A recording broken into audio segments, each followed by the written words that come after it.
Mas o que difere esse esse programa Lean de uma consultoria empresarial tradicional?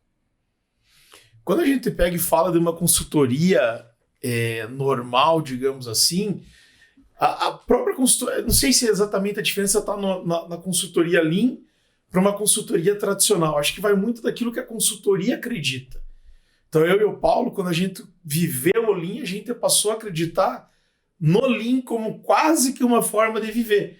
Então, por exemplo, quantas vezes que a gente já se viu num restaurante e começamos a falar do desperdício do restaurante. Exatamente. Quantas vezes que a gente foi viajar, a gente tem uma amizade que antecede a essa parceria, que a gente falava, poxa, olha aquilo lá, aqui a gente não está sendo Lean.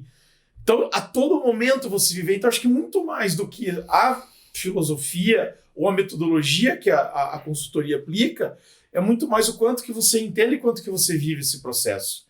Porque é uma consultoria tradicional, e aí que é diferente do que a gente acredita, e que aí vem junto com o propósito do Lean, é a questão do fazer junto. A gente respeita muito a história do nosso cliente, mas a gente desafia o futuro com base na vivência e nas ferramentas, nos princípios que o Lean traz para a gente.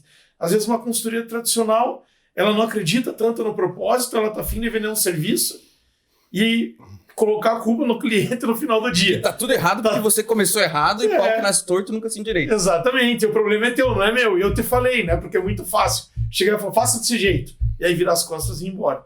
Então, eu acho que tem essa questão da filosofia que ajuda a gente a trazer conceitos que são consagrados, mas acho que vem muito também da abordagem do profissional. Do profissional fazer parte da empresa, né? Então, por exemplo, quando a gente vem aqui na Bons de Briga conversar com você a respeito do Lean, a gente não fala vocês, a gente fala nós. A gente faz parte disso, porque a gente acredita num modelo integrado. E para você acreditar na gente, se a gente não estiver junto no problema, você não vai acreditar. Então, acho que tem um pouco da consultoria tradicional, mas tem uma abordagem também que é importante entender que é o nós. E isso vale, acho que, muito num processo de consultoria. Porque você aprende na faculdade, pelo menos a minha faculdade é de comunicação, publicidade de propaganda. A gente tem módulos de administração e o que você aprende ali, o que você aprende sobre organização, processo, é um 5S. Vocês têm essa dificuldade de o pessoal falar, não, ok, vou fazer um 5S na empresa e é isso. Mas assim, só para complementar o que o Guilherme falou, e vocês falaram, na verdade, o programa. E eu acho que também tem muito, Guilherme, de pessoas que começam a viver o Lean, transformar aquilo como filosofia de vida mesmo, né? As pessoas pensarem em Lean a todo momento, porque desde que a gente acorda é um processo, né? Vou acordar, vou escovar os dentes, vou lavar o rosto, vou tomar café, ou seja, tudo isso é um processo. Eu lavo o rosto tomando banho, eu lavo o rosto na hora que eu tomo banho, eu lavo o rosto e depois eu tomo banho. Exatamente. Será que eu não poderia fazer as duas coisas juntas e tá ganhando tempo? Exatamente. Então, por exemplo, só, né, já deixa eu terminar, por exemplo, eu vou escovar o dente no chuveiro enquanto a água está esquentando. Então eu não perco a água da pia, eu uso a água do chuveiro. Por quê? Porque eu estou pensando como processo, como otimização de tempo. Então o tempo de escovar o dente todo dia eu estou ganhando. Mas é 2 minutos por dia, vezes 365 dias do ano. Vezes minha esposa diz que eu tenho que viver pelo menos 100 anos. Vai ser uma baita economia de tempo e de água. Tempo e água e o quanto de vida que eu estou ganhando por causa disso. Mas engraçado, quem ouve você falando isso, os caras são loucos. Isso que eu ia falar, parece os caras são paranoia. Mas para nós, cara, é natural. E para quem começa a viver, a gente costuma dizer que quando o Lean, a gente recebe a picadinha do Lean, né, entra no sangue, aí sim você começa a olhar esse tipo de detalhe, né? No dia a dia, lavar louça, de ter história de lavar louça. Essa história de lavar louça, depois a gente tem que fazer um teste.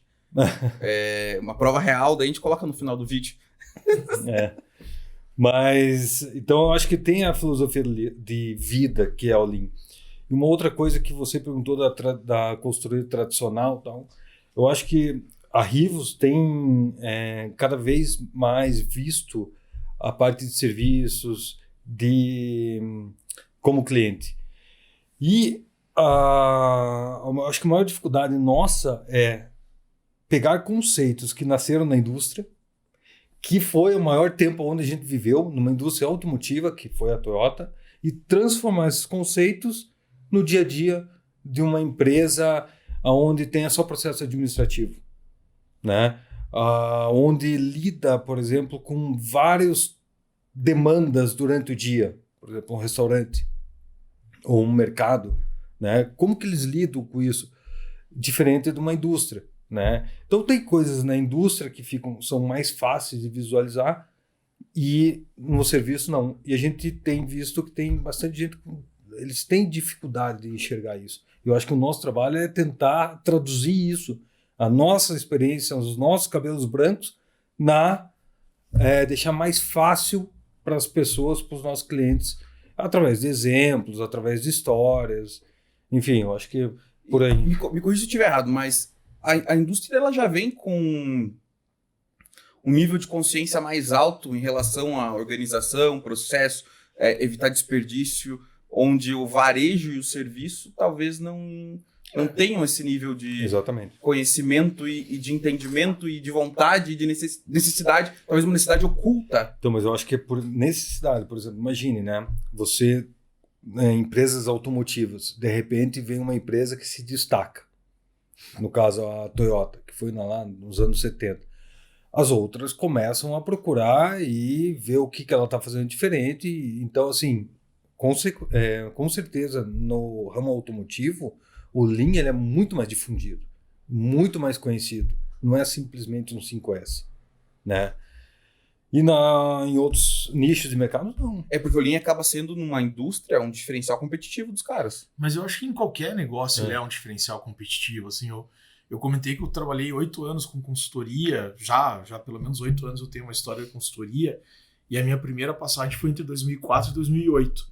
E era uma consultoria extremamente industrial, que nos primeiros 2 anos, 2004 e 2005, era basicamente uma outra metodologia chamada TPM, que é essencialmente gestão de ativos, e depois, a partir de 2006, que começou a aparecer o Lean aqui pra gente, e aí eu comecei a entender, a estudar e ter esse propósito, a levar a picadinha que o Paulo falou. E quando eu voltei para o processo de consultoria em 2017, já não era mais uma empresa que atendia a indústria, talvez 20% dos clientes era indústria. Os outros eram hospital, hotel, escritório da advocacia, varejo de uma maneira geral. E aí eu fiz uma reflexão minha tentando entender o porquê. E a conclusão, grosseiramente, que eu cheguei foi a saúde, ela sempre esteve preocupada em entender qual que é a cura da AIDS, né? Como que eu vou dar o medicamento certo e por aí vai. Só que chegou num determinado momento que ela falou, eu também preciso ganhar dinheiro.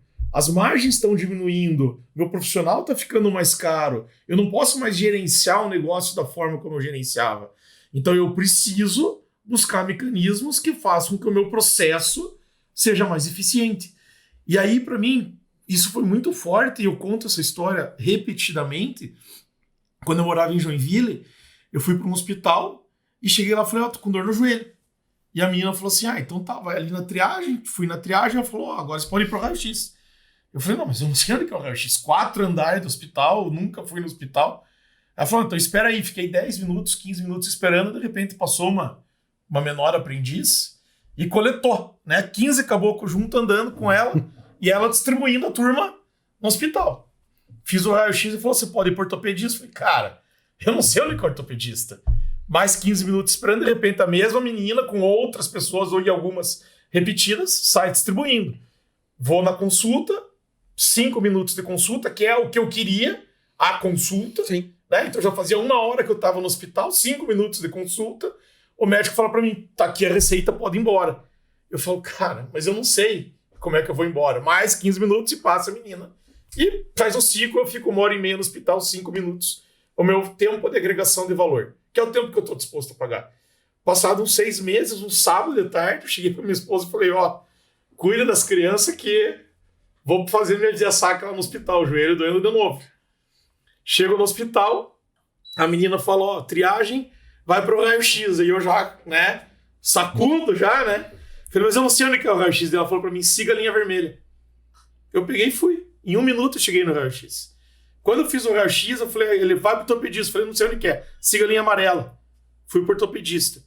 Cheguei no ortopedista, pode ir embora, siga a linha azul. Eu fiquei 20 minutos no hospital, os mesmos 5 minutos de consulta. Então, o processo era muito mais robusto. Eles entenderam a necessidade do cliente e trabalharam para que o cliente gire mais rápido. Eliminando os desperdícios de espera. E que eu não tô afim, que me deixava puto de bravo. Não tô afim de passar por aquilo qualquer um. Tá? Então, eles perceberam que eles precisavam criar um processo para fazer com que o paciente se movimente rápido. Para quê? Para que o paciente se sinta bem atendido e feliz. Porque ele já tá lá com um problema, ele já foi lá porque não quer. Ninguém vai estar feliz da vida. E entender que no final das contas, a partir disso, eles vão ter um cliente feliz que tende a voltar lá. Isso vai num restaurante, você chega no restaurante, tem uma fila quilométrica para você servir. No outro final de semana você fala, pô, tem que sair almoçar de novo. Lá eu não vou. Porque você já passou. Porque eu já tive uma experiência ruim.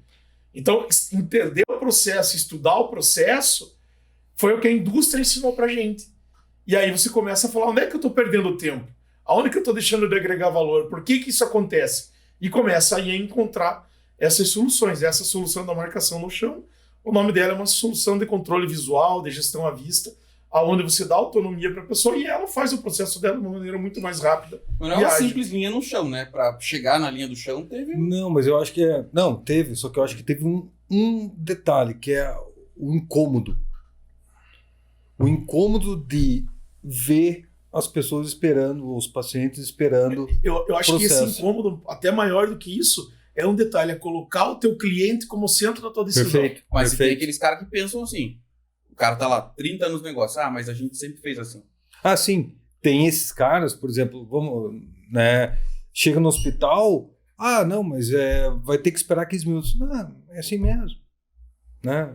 Tem gente que tem essa... Eu acho que o brasileiro ele é muito acostumado com a espera. Por exemplo, várias vezes eu pergunto para as pessoas, você já teve que ir no caixa dentro do banco?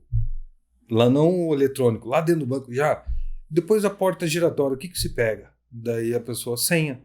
Mas você nem ficou indignado? As pessoas pegam a senha e não ficam indignados. Para mim, eu vejo uma outra cadeira, eu penso, poxa, o banco, né? O órgão público não tá nem aí para mim como cliente. Vai fazer eu esperar, porque tem um monte de cadeira, né? Então, enquanto não tivesse incômodo, eu acho que as pessoas não procuram soluções para melhorar, como foi o caso do hospital. Eu acho que essa parte é essencial, você colocar o teu cliente no centro da tua decisão. E essa pessoa que está há 30 anos e que tem um modelo de negócio que deu certo e que é sustentável, ela provavelmente no curto espaço ela vai começar a sentir algumas dores, porque os outros estão se... Porque exatamente. A concorrência está vindo com uma mentalidade nova. Quando eu trabalhava na Nestlé, eu me lembro de uma frase que me marcou, que um diretor falou assim, no mundo que anda, quem fica parado vai ser engolido. Então não é nem que eu piorei, é que o meu concorrente Zeca Pagodinho diz de uma outra forma isso. Camarão que dorme a onda leva. E quando você vê, bicho, já foi. Já era. Então você conseguir recuperar, você não vai conseguir. Então essa turma dos 30 anos aí, o que eles precisam entender é o que me trouxe até aqui não é o que vai me levar daqui para frente.